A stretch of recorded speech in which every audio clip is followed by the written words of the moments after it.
worked and lived in Washington, D.C. So one morning I was like, I'm tired of the snow. I got up and I moved to Phoenix, Arizona, which I totally love. And one day I said, I need to change. So my coworker suggested, well, she actually signed me up to go to Die Hard Gym, which is where I've been going for the last 14 years, just to tone up.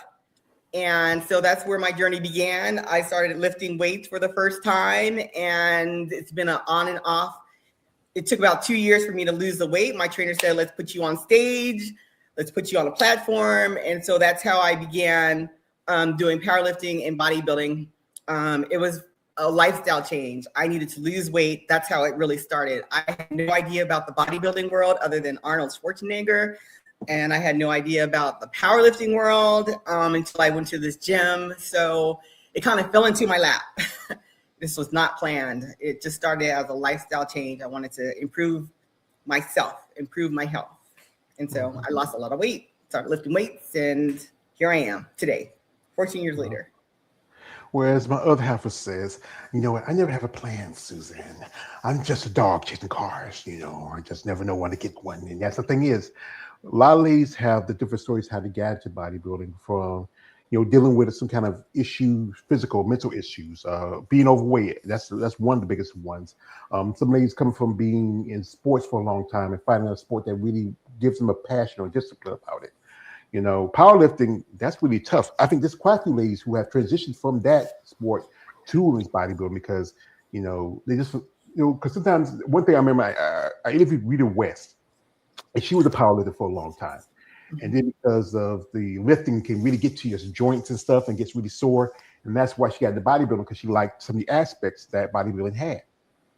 Okay. Well, I think powerlifting gives you a great base, a great muscular base. I happen to do both interchangeably. So for example, I'm doing a powerlifting meet next month, and then I'm going to transition over to bodybuilding. For me and my trainer, it's just a matter of dialing in the diet.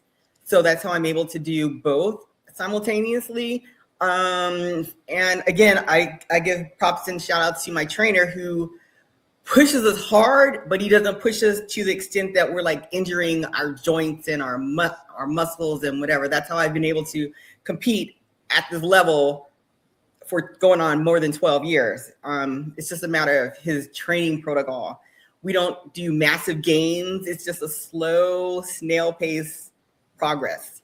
And so I think that's one of the things why I'm able to do both so long and stay healthy. So I've been healthy.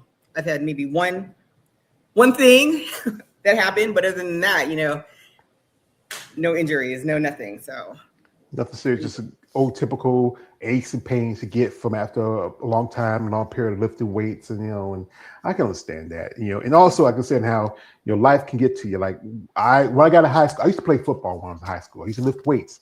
I was one of the strongest guys on my team. I remember, it's a true story. If anybody talk about that story, hey, forget you. It's true.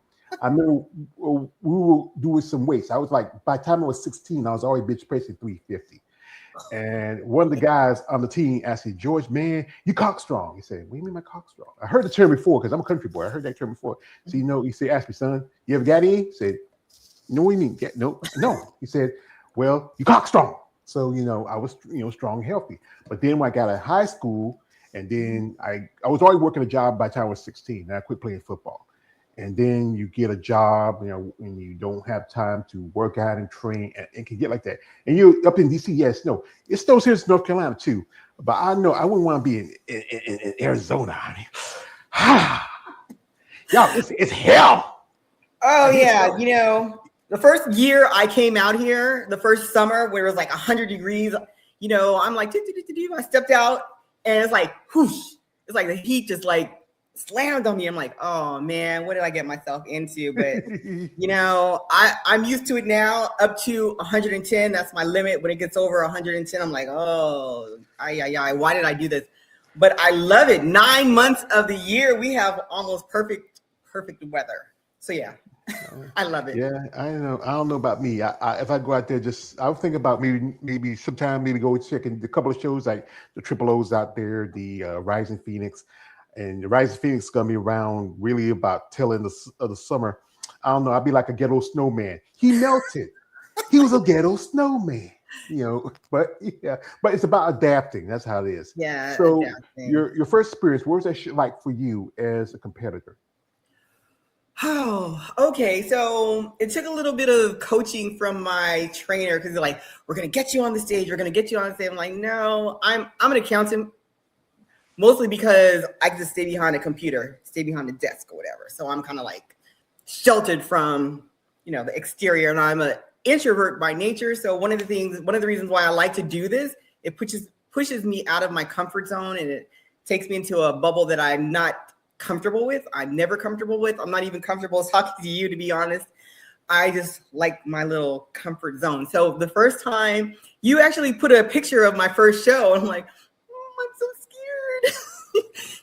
I can just see how nervous I was on the first time I actually was put on stage. But my trainer was like, it took him about a month to say, we need to get you on stage. And I'm like, And so 2 weeks before the show, I'm like, okay, let me just listen to my trainer. What do I have to lose? And so 2 weeks I was, the posing coach we were like morning and night. We're just practicing posing because I had 2 weeks to get on stage, and I Bilbo Sportswear designed a suit for me in 2 weeks. So in 2 weeks, I went on stage for the first time, nervous as all get up.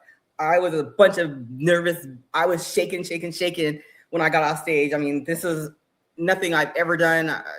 So I'm glad I did it. I'm glad my trainer kicked me onto the stage, and here we are today. It's just, I was nervous.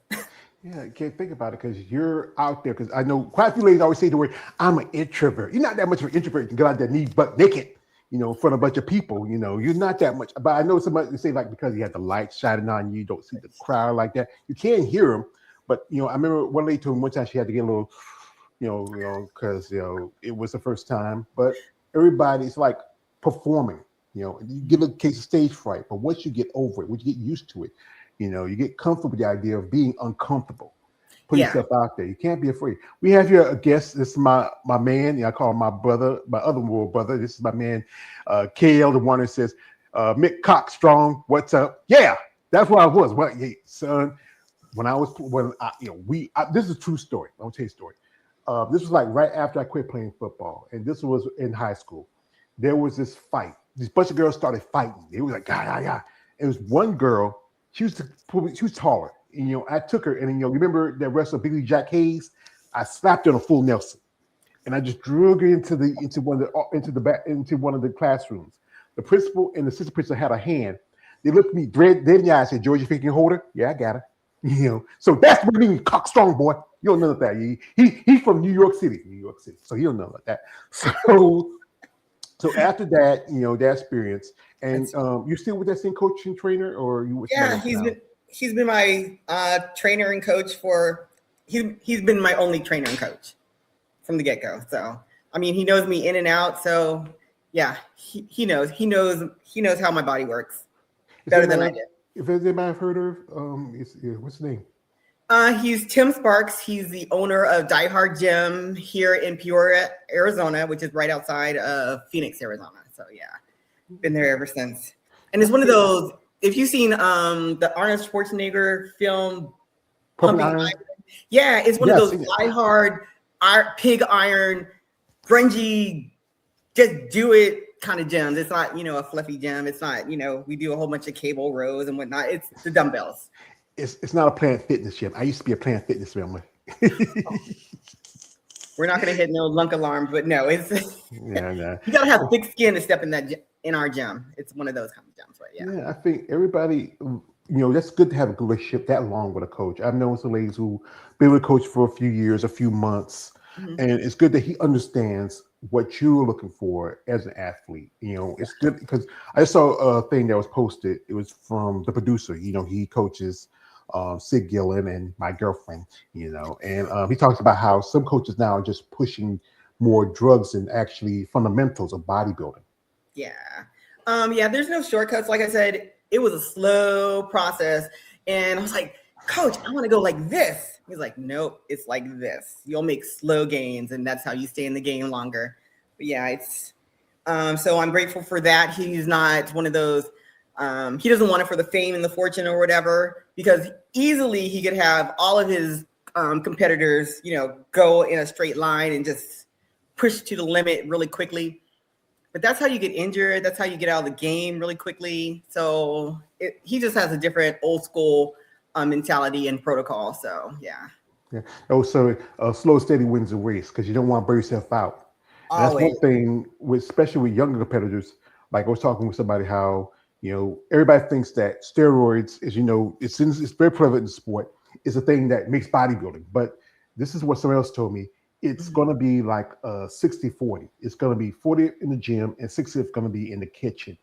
And any kind of performance enhancers only is part of the progress and also the process. You have to be disciplined, consistent, and also persistent and consistent to do this sport because you can't be just wishy-washy. We got here a comment from my man, shout out to my man KL. It says, Suzanne, have you seen Pumping Iron 2, the women? Yes, of course. That's a classic. That was something when I got to when I got to bodybuilding, like also we mentioned Pumping Iron. That was the one because you remember Arnold and Lou Ferrigno. They were the two guys that really got attention. Guys like Frank Colombo and all Albert Beckles, those guys. And then when I got to I remember my brother used to get the muscle mags. And when I got to my pubescent years, the women, they were coming up, like people like Corey Everson, Angela Langer, and Rachel McLeish, and Beth Francis, over time. They just something about them kind of piqued my interest. There was something different. Yeah. But, that's the thing is that people didn't understand that it's more to this than taking pills. It's about being steady, being persistent. Like for you, what's training like during the week? Okay, I just want to emphasize there is no magic pill to this game. It's beyond genetics. It's beyond taking a pill. It's beyond. For me, in my theory, in my protocol, it's 100% everything. You have to be all in. You have to be 100% into your training. You have to be 100% on your diet. You have to be 100% consistent and whatnot. And I totally lost track of your question. Can you repeat it again, please? All right, for you, what was like for you? You're like, what's your training like during the week? What's the day in for yourself? Yeah. Okay. So we train hard 4 days a week. So it's weight training 4 days. We train specific body parts really hard for an hour once a week. So for example, on Mondays is back and shoulders. We train hard. Tuesdays is bench press and then chest and arms. Like Thursdays is squats and leg day. And Saturday is deadlifting and then a full body accessory work for a few hours. So it's the way my trainer does, it's just a lot of heavy, and working on technique. So we're not all the time in the gym. So it's not like people think we're there for like 2, 3, 4 hours every single day. For me, fortunately, it's not like that. I try to stick with my diet so I can try to stay lean, which shows your muscle mass a little bit better. And so that's our protocol. It's 4 days of really hard, heavy training each week, working on specifically on a particular body part. Mm-hmm. Yeah, it's about the process of what things you want to work on, the improvements you want to make. The gym is like the building blocks for almost everybody, and you don't have to be there for 2 or 3 hours. When I used to work out, it was like at least an hour because I'm not a bodybuilder. I was just trying to lose a bit of weight because I can tell you, understanding stress. Like when I took my mom for a long time, it can be stressful to take care of a family member who's sick and going through something, and food is seen as a comfort. And after a while, I was doing some stuff at home, and then I went to the gym. But then some setbacks. Got 2 bad knees like Stone Cold Steve Austin. I gotta be careful. We got here. Shout out to my man, KL, the one who says, "You be surprised. Some women I talked to seen Pumping Iron 1, but not 2. But good answer. Yeah, because it's not as prevalent as Pumping Iron. It's more worldwide. It's about." Also, he says this. He says, "I like your traps. When did you first notice that you developing the muscles?" Thanks. We do a lot of shrugs at my gym, if you can tell. It's hard to fit normal people clothes, by the way. So, and I work in a corporate, office environment. So buying clothes is a whole different story. When did I notice my muscles is when I started losing weight and kind of the fluff went down. So then that's when you notice the muscularity. So yeah. And as far as knowing about Pumping Iron 1 and 2, I just want to say I believe in our sport, you kind of have to know the history of your sport, right? So pumping iron 1 and 2, and then Too Big for the World was a good one too. So, it's just getting a different perspective as to how other people enter this sport as well. So it's a learning process. You can try to get bits and pieces from different competitors and take them and then build it upon yourself, how you want to go out. Yeah, my man Kid might hate this for saying this, but I always say this because this is from one of my favorite movies, Batman Begins. And it's a scene with Liam Neeson as Harry the Cop, aka Ra's al Ghul, training Christian Bale, Bruce Wayne, aka Batman. And he says to him, "Beware surroundings at all time, young Master Wayne. Never give up sure footing for a killing blow." And that's what me doing this content. I reach out to you ladies and talking with you and learn from your experiences. I have to be aware, like not just focus about. I like big women with muscles. Like, yeah, you gotta sight me. I like to there's like the mindset of quite a few men, especially when they come see women like yourself. Like I just interviewed with a young lady who just made her pro debut at Triple O. That's Liza Abadaka. And she was doing an interview where she's wearing a tank top. She's wearing her figure bottom scrubs, so she's wearing a tank top. And the guys don't care. They just like to see the big muscles. That's but that's the thing is that I think it's hard for shopping when you work in the corporate world because you stand out from everybody. You might have guys with beer bellies. You might have guys too skinny. You might have women who look like a pear. Just being in a world which you're kind of not the physical norm when you see, especially when it goes to accountant. Like, what got you something like that? I mean, crunching numbers and doing. I mean, I couldn't do it. I mean, I like to count, but not that much. Hey, numbers is a language, and every job needs an accountant. So I just want to make sure that I would be secure going forward in my life, in my career. Everybody needs an accountant. Even if I was solo dolo, worked on myself, I still need accounting. Everybody needs an accountant. Mm-hmm. So that's how I started. My older sister, she's a CPA. She used to do our taxes when we were younger. She used to always, really pretty good at it. Back in the day, we just had to take it and just mail it and ship it in the mail. Now I got to do, I used to remember this. I mean, one time I was working my job. My mom came and said, "Hey, your check came." Okay. So I went, it was on my lunch break, give some money, went back to work because, hey, yeah. But, that's tough. Were you busy this season for you or is it, because, Okay. So I don't do taxes. I do more of the financials. I do financial statements and budgets and procurement. I'm on that end of the accounting side as far as I probably should get into the tax world because I get so many requests to do that. So I might probably look into that going forward because, with this economy, you need as many multiple streams of income as you can. So yeah, that's been on my back burner for quite some time because I get so many requests. I also get requests to do personal training. So, I might look into those going forward in the near future. Yeah, be a Jamie trade. Hey, you got a trainer to do your taxes. Why you do say, what's the 401k? What's your 550? You say, like 550 or that's something that's very, I think it's a good idea because you can be independent. You can do what you want, but it's good to still have your job because I used to have two jobs. I used to work at a gas station for about 30 years since I was 16. I worked at textiles 13, 14 years. I worked here and there with college for a little bit. I even worked at a gentleman's club. Did that for a few years. Bet you like that. Here's the thing about that one. It had its good days and bad days like any other job. Especially if the girl's not making no money, they're not happy. Sometimes you have to break up fights. Things go pop off in a club. It's a hood club. It was like 2 miles from where I lived at. It was close. I mean, one time, it was one night I was hanging out. I wasn't working that night, and these girls at the bar, they were talking, and there were a couple of dancers. And once I saw this going down, like Kevin Hawk said, it was about to go down. So I had to snatch one of the girls and grab her. The other guy had to grab her, but that's how it happens. Shout out to my man KL the Wanderer. He says this. He says, "What is the heaviest you lift or deadlift?" My heaviest attempt on a platform was 507. And I compete in the 148-pound weight class.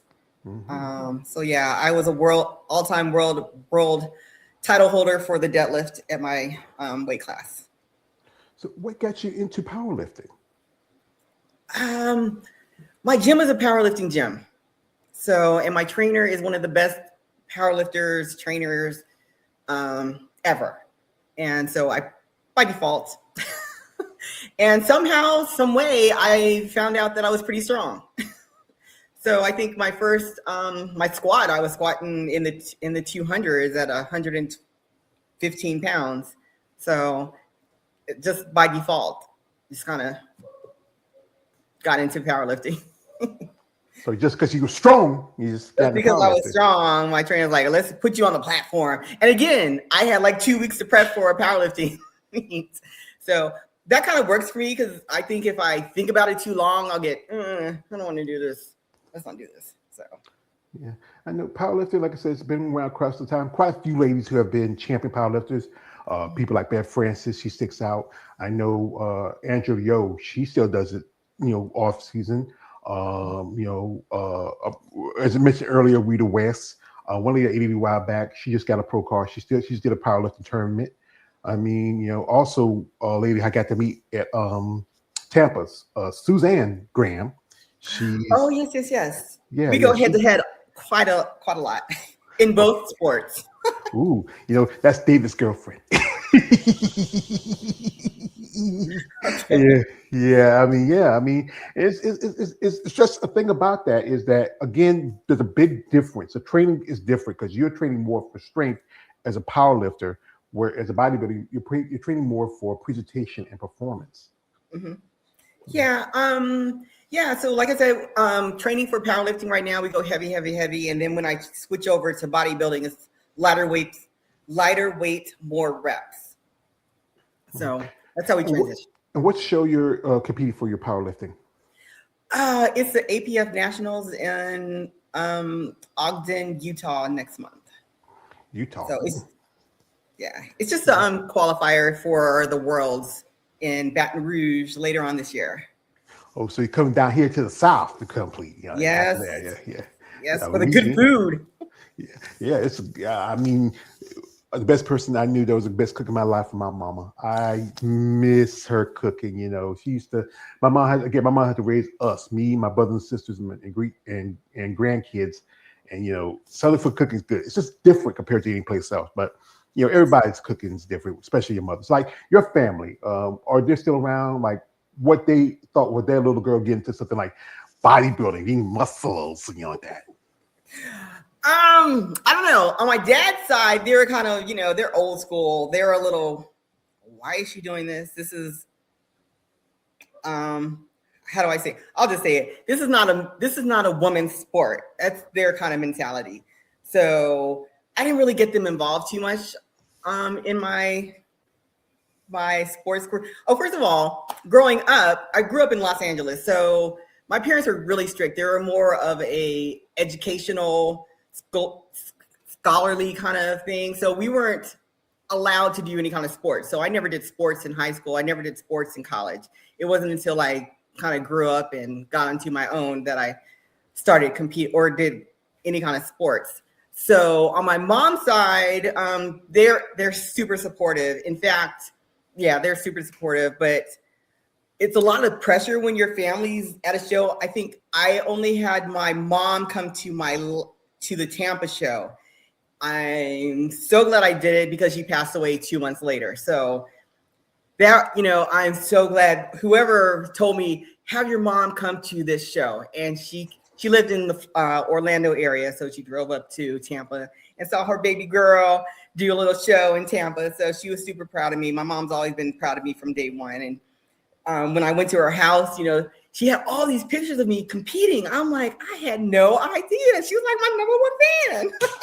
So my family is super supportive of both my powerlifting and my bodybuilding career. So I'm super happy. It was great for your mother to see that before she gone, because I can tell you, when we lose our mother or our fathers, like I lost both my parents and myself. It's just you can never replace them. My mother. I wasn't close to my father because my parents were together for 55 years, even though my dad was living up in New Jersey, where we still here in North Carolina. And that to me, for a boy, that's a boy's best friend is his mother. And and she was my woman. And when she got sick, I took up and took care of her because I cared for her. Okay. When she was gone, I I need something, and I was doing this content, a good bit of it, when she was still around. But then I really threw myself into it because it gives me a purpose. Here we got here to my man KL. He's always this shit. He says, "What was your point with the story about the guys liking muscles, then freaking zombies?" That's all they are going to focus. Yes, because it's not a point, brother. It's a story. He kind of slow. It's sometimes say he's special. So but I like him. Also, we got here Haley saying hi. He says hi, Haley, and also says female bodybuilding. He said he corrected himself. He said women. All right, and also he says, I love your previous live stream. Thank you, brother. I appreciate that, sister. I appreciate that. Yeah, you're funny. I like I said, I try to be entertaining, informative, because sometimes I get women out here to be a little nervous, get shy. So I want to relax.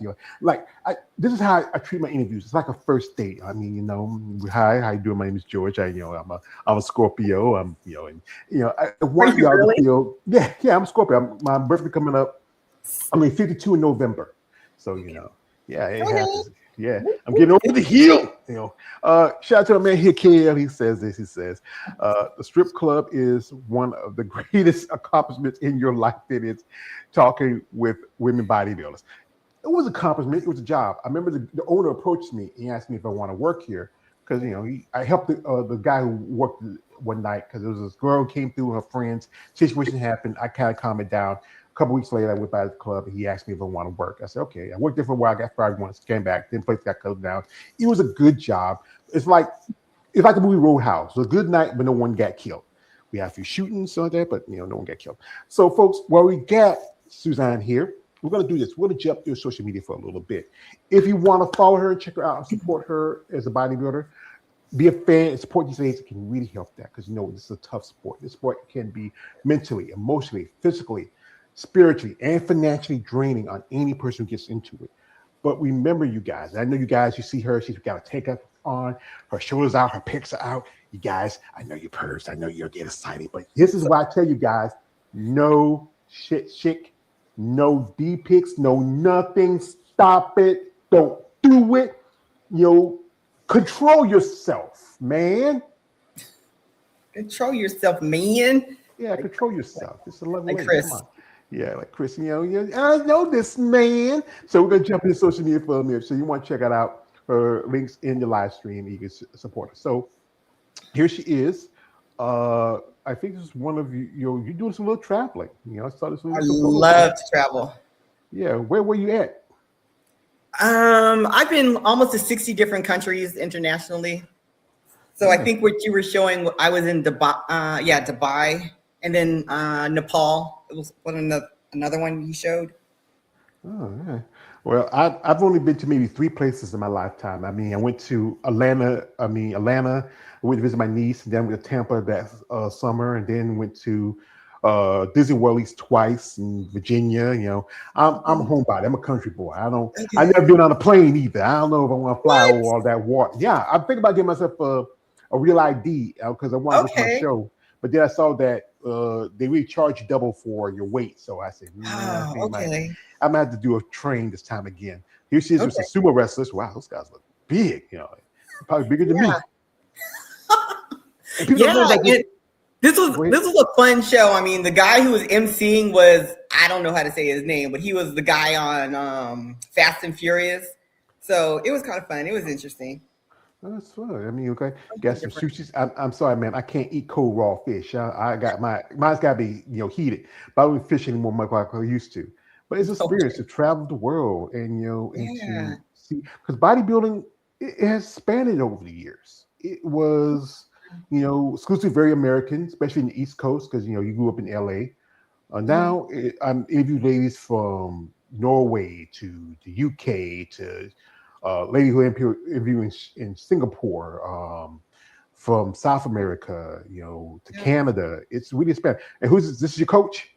That's my coach. We're training getting ready for this powerlifting meet next month. Yeah, you strong. You strong. And his is previously, before, and now. This was the Tampa back in 2020, I believe. It looks like it. It looks like it. Yamamoto. Yeah, that would be a Tim Gardner. Tim Gardner thing. Yeah, I Yeah, got to meet him. that was my before picture. Your girl likes to eat.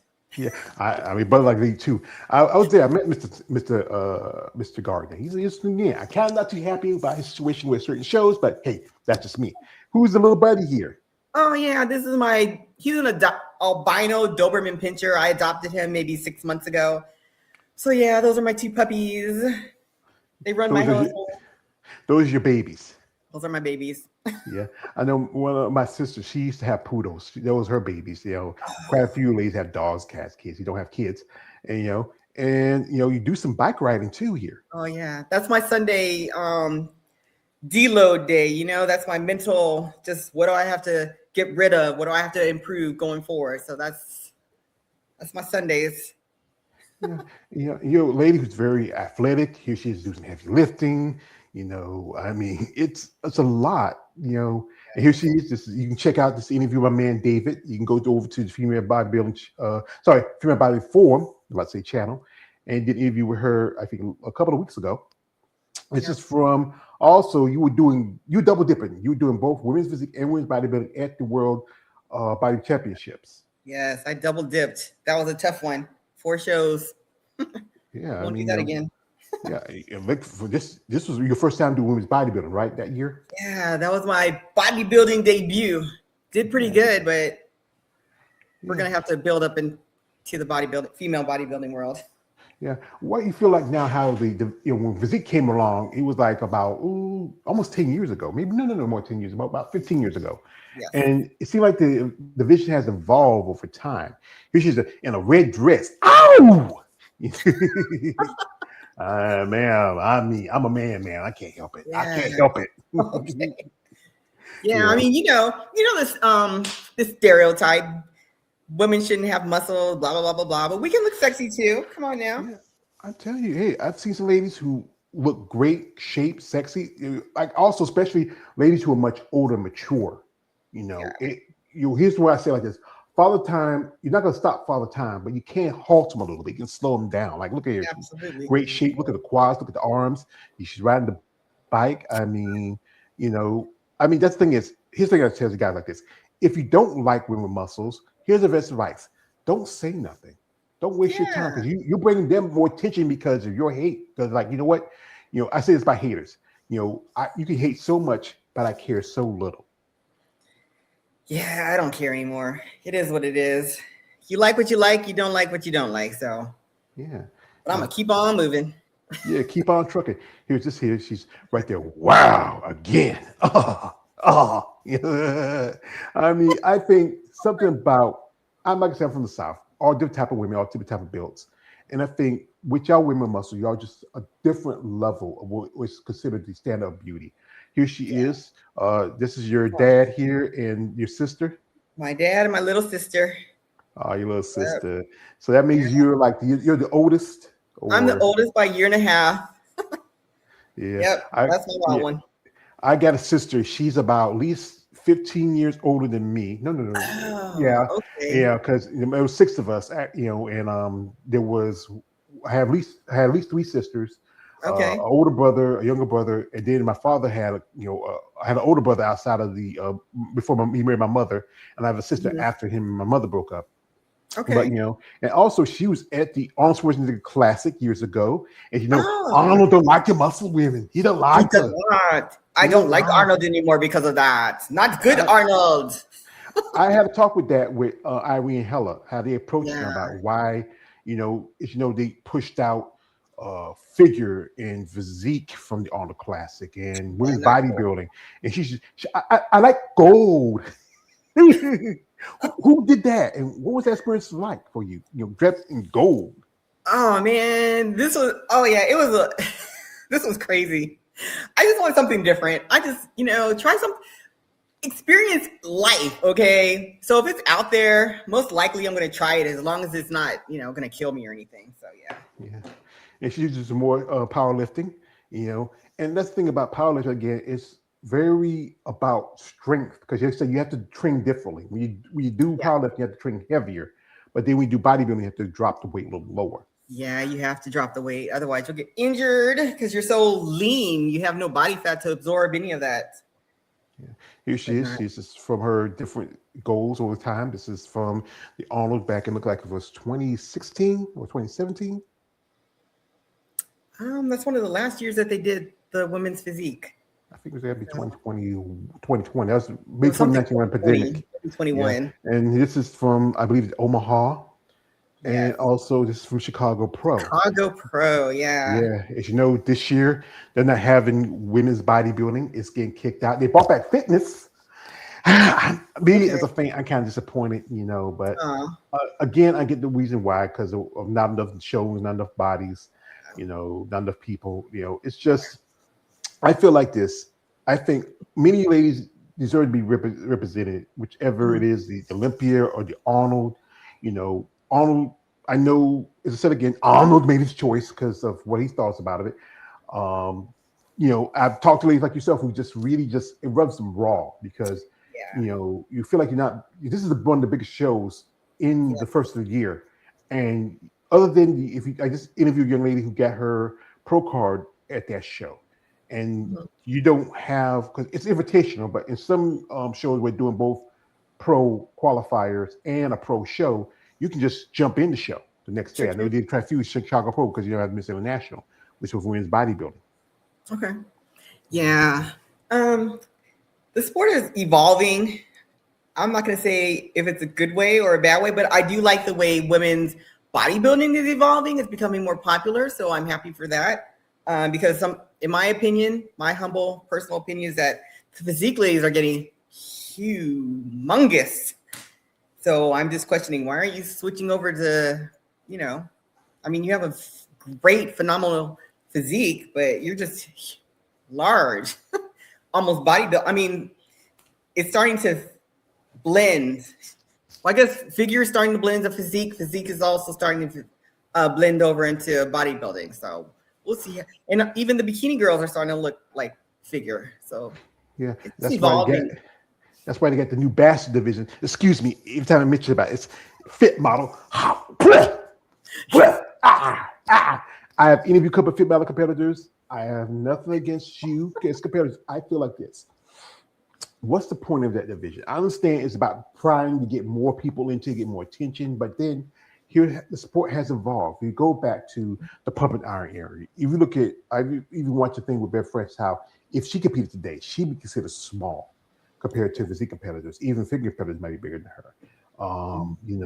You're going to have divisions that are going to end up evolving. When wellness came in, it was very popular. I'm seeing wellness girls like one girl, I think her name is, if you know her name, Tiff Sam. There's a picture with her hanging out with a lady I interviewed a while back, a Big Jane, and you wouldn't think that one's wellness and one's bodybuilding. You would think both for bodybuilding, how conditioning. She's supposed to be wellness, which is supposed to be more petite than look, but because of the influence of the sport of bodybuilding, it has changed the divisions over time. So you're gonna end up having that.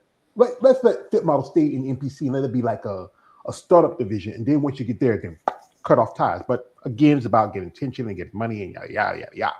Yeah. At the end of the day, it's it's all about the money. It's all about the dollar bill. Usually is how it happens. But you have a few promoters, Jack, Tim Gardner, who promote the women's bodybuilding as well as the masters division. So shout out to them because they always run a good show. Or I've only experienced positive things from those promoters. Yeah, and also we can't forget there's Gary Udit. He has Gary eat it, yes. yeah, he does. He still promotes women's bodybuilding at his shows, like the Mhm. Team Collegiate, also the North Americans, and also as you know, the Women's Masters World Championship, which you competed in last year. Yeah, that was my And first Gary Udit show actually yeah, as a pro. So yeah, it was a very good show. yeah, and also one person I always want to give him a shout out because he's the guy who saved women's bodybuilding, who came in, stepped in. I always gotta get a shout out. I can't help it. He's right there Yes, in your neck of woods in Arizona. My man Jake Wood. yes, Yo, Jake. yes. I Wings of want that Suzanne. money. I Absolutely. want that gun. Shout out to Jake Wood. He's still giving it a fighting chance where other promoters are pushing out. He runs Olympia, and as you talked about earlier, how some ladies who are getting to the level she evolved. Like one person she was at a show together with is back in 2020 is my girlfriend Andrea Shaw. Yeah, I had to dig deep to find your girlfriend. Yeah, I know I sound kind of weird saying that. I never met her, but she's been one of these ladies that really she get to me, she gave new life to the sport. And interviews I've done with ladies who have met her and know her, she's just a genuine person. This is a true story. I'm always gonna pull this out. My friend Eunice, I think you probably met Eunice a few times. She runs the company Bad Rap, the moniker of big and defined, ripped and pumped. We like the rip part. And she was at the Olympic back in 2023. And that's when we were still in Florida. And it was like a little bit after my birthday. She told me, "You're getting something in the mail." I said, "What is it?" It's this. It's an issue of Muscle Development with Andrea on the cover. And it's not just this magazine, Muscle Development. I have quite a few of them that's in with some Muscle Development, Flex magazine, stuff like that. I got a collection with my comics. But what makes it so special and what fuels my fire as content maker, because y'all ladies, some of y'all can be, but then with someone like the champion, when she tells me, just poor broke Smo with two bad knees and a pacemaker, that she loves and supports what I'm doing. Look at that. Okay. I bring this out because this is, to me, this is my reward. This is, as my other guy would say, if you're getting something, Suzanne, never do for free. And that is why my payment is, it's called, for my good work. And my friend got the autograph for me. That's my friend Eunice. Got to finally meet her and hang out with her. I was at Tampa at the Bad Rap booth. I always want to give a shout out to Eunice. We were there, and what made it so special was we got to meet this gentleman in the middle, Mr. David Lee Roth. That was something. Oh, wow. Okay. I would have never met that man in person if I wasn't there that day. But it was great. We have here comment, shout out, to my man, KL the Wanderer. He's been sticking with me. We appreciate that about him. He says this. He says, his question says, you ever had a thought competing in strongman, but I might be a lot for you? Yes. However, I talked to my trainer who said, no, don't do it. First of all, I'm short. These strongman competitions are kind of made for taller, larger people, in my opinion. Even one of the competitions, I think you put something on your shoulders and you have to walk around. I can't even do that. I'm too short. I can't even do that. So it's just not made. Plus, I have small joints. It's just not made for small people. But yeah, I have thought about it. It's not a good fit for me. So no, I will not be doing that. Yeah, strongman, it's very tough. We used to show the strongman competition on television, or you have strongman competitions. So like, those women were strong. I think everybody finds a sport that really they work with it, they're comfortable with. Powerlifting is comfortable for you. I know ladies who do other sports outside of bodybuilding, they could prefer that and they are comfortable with that. We have here, this is from No Dose. Shout out to him. He's been through here before. He says, "Hi, George. Hi, brother."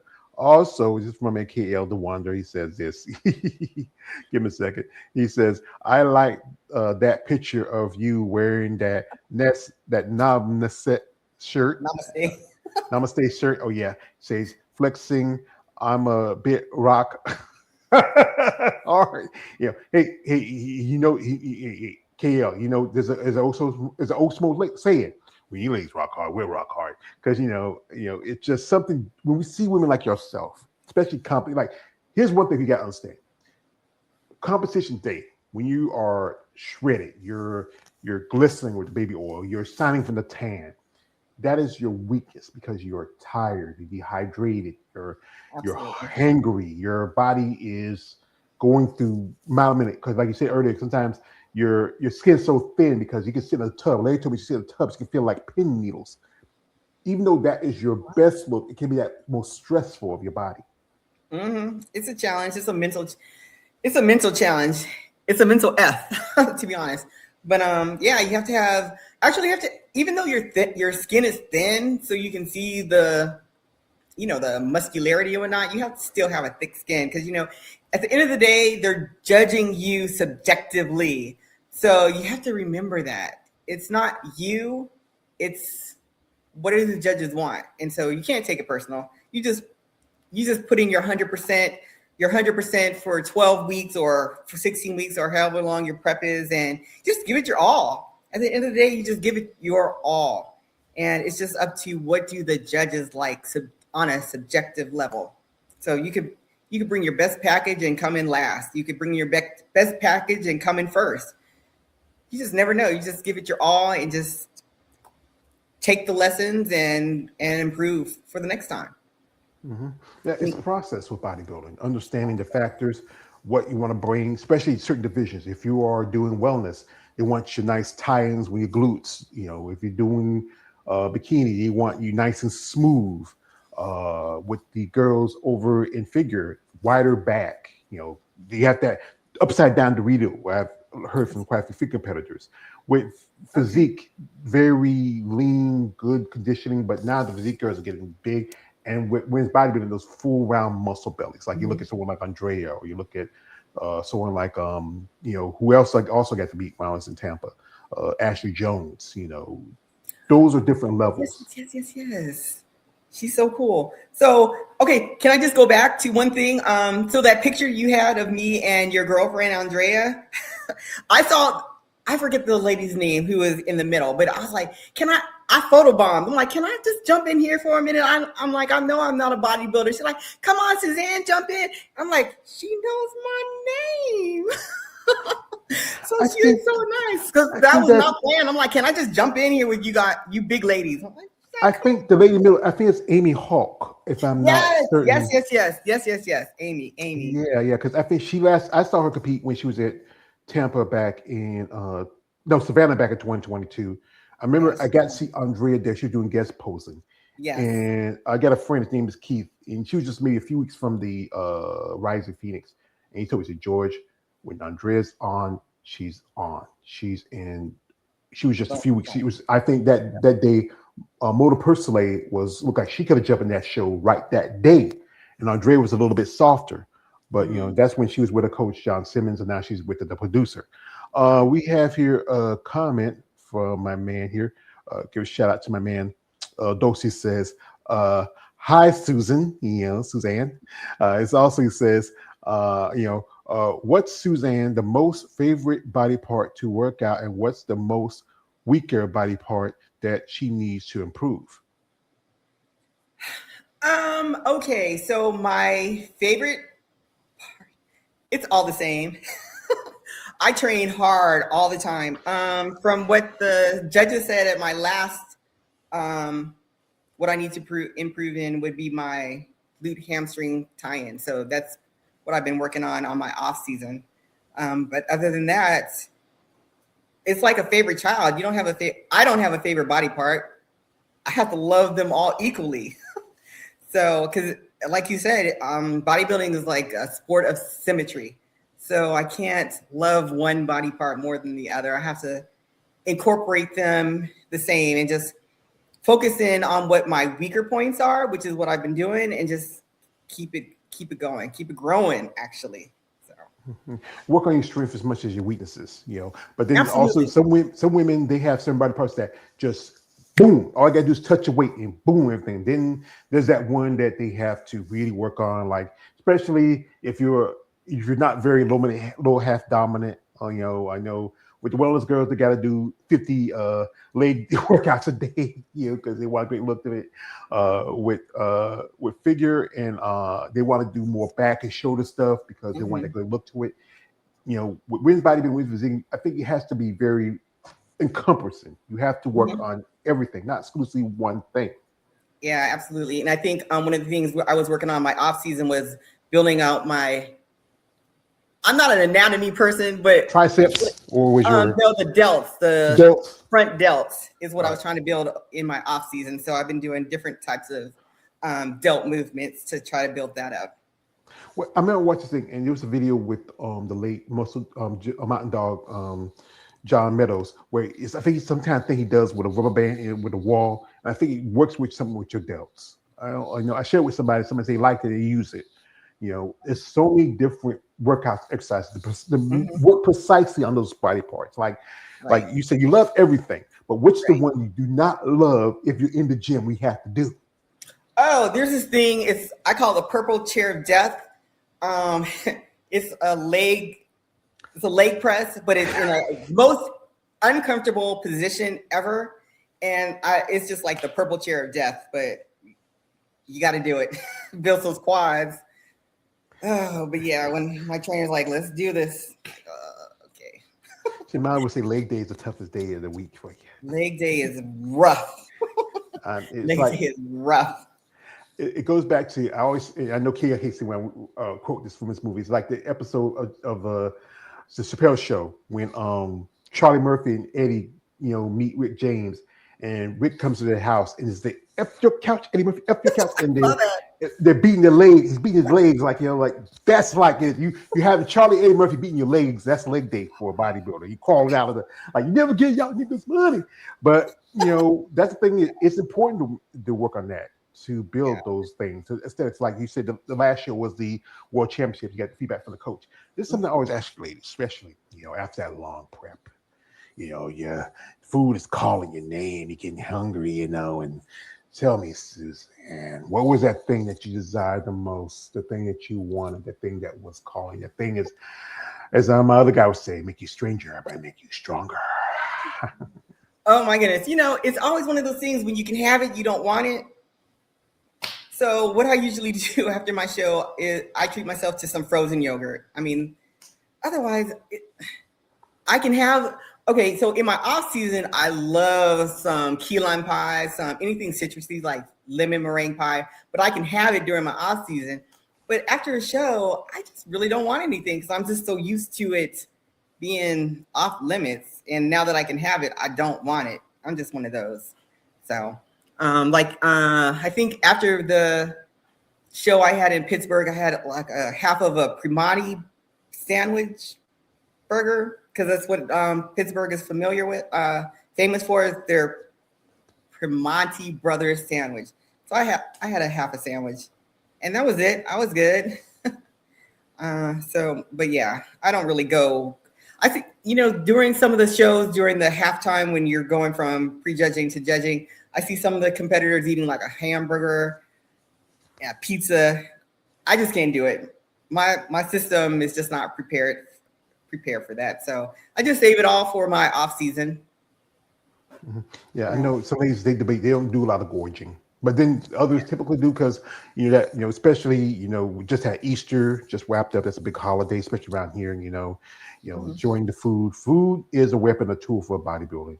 Yes. And, I've talked to ladies where they say sometimes they go to events, they have to bring their own food, because even though maybe they take the whole year off just to do a little bulk season, or just take a break from competition, they still follow a diet, stay consistent to the diet, stay persistent to their plan, because they want to derail it. Here's about bodybuilding: everything involved from everything from recovery to rest to sleep to massage to training to cooking. You're cooking every day because you want to have that right food that helps your process.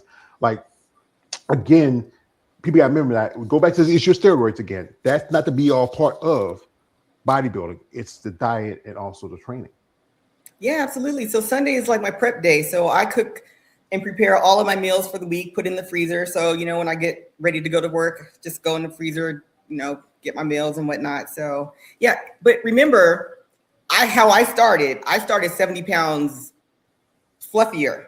So for me, it's a lifestyle change, and I just can't get too crazy for any old reason. So I just have to stick with the program. It's rough at times, because like today I want a Cheesecake Factory key lime pie. That's what I want. And my freezer right now, I go to the grocery store, I buy whatever I want and just put it in the freezer. So mentally, I know it's there. I just can't have it. First of all, it's frozen. But that takes away my craving. That takes away my desire, because I got it. It's here. It's frozen. It'll be there whenever I'm ready. So that helps me, because it's hard. Yeah, because that thing is about food is just one thing about it, especially there'll be days we be acting like Chris Rock in New Jack City. If be calling me man, be calling my name, man. Because I've been there, done that, so I'm not going there again. yeah, because you don't want to derail your opportunity, even though hey, you may not ever go to the Olympia, but still you want that opportunity to go. You want to be in your best shape because you're competing with the top level competitors. Or as you know, this next year is going to be the Masters. Oh, you were at the World in Romania. What was that experience like there? I mean, Oh my goodness! First of all, it was an amazing show. Wings of Strength, Jake Woods. He's gonna run a good show. Elena Popa, that was her show. It was top notch. It was from the beginning to the end. It was top notch. Plus, it was in Romania, and I love to travel, so it was a traveling competition. So I rewarded myself with going to 4 different countries after the show.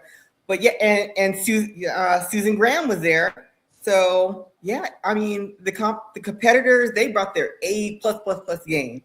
And it was a great experience. It was a great show. Yeah, it was one of my top experiences of life. So yeah, it was wonderful. last year I had a little get together with some of the ladies that did the show in Japan. Cheryl Mears, I had Tracy Guile, I had Trish Woods, I had Robin Mays, and also I had who else do I had?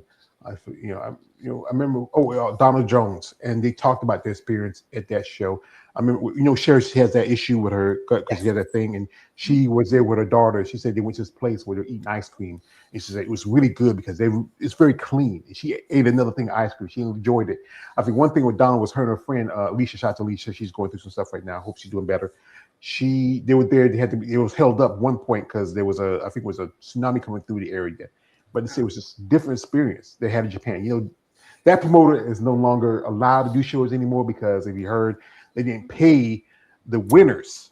And Jake had to step in and pay him. So he's banned from doing shows. Because you went to Japan, you talk about the announcers at the sumo event.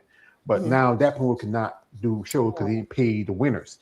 That's messed up. And that's the thing about bodybuilding is that it's a sport where it's a sport of mostly you're putting more in and getting out, unless you're the lucky few who can make a living off of like Andrea or the Samson or Andrew Jack just won pretty much $1 million from doing both those 2 Arnold shows last month.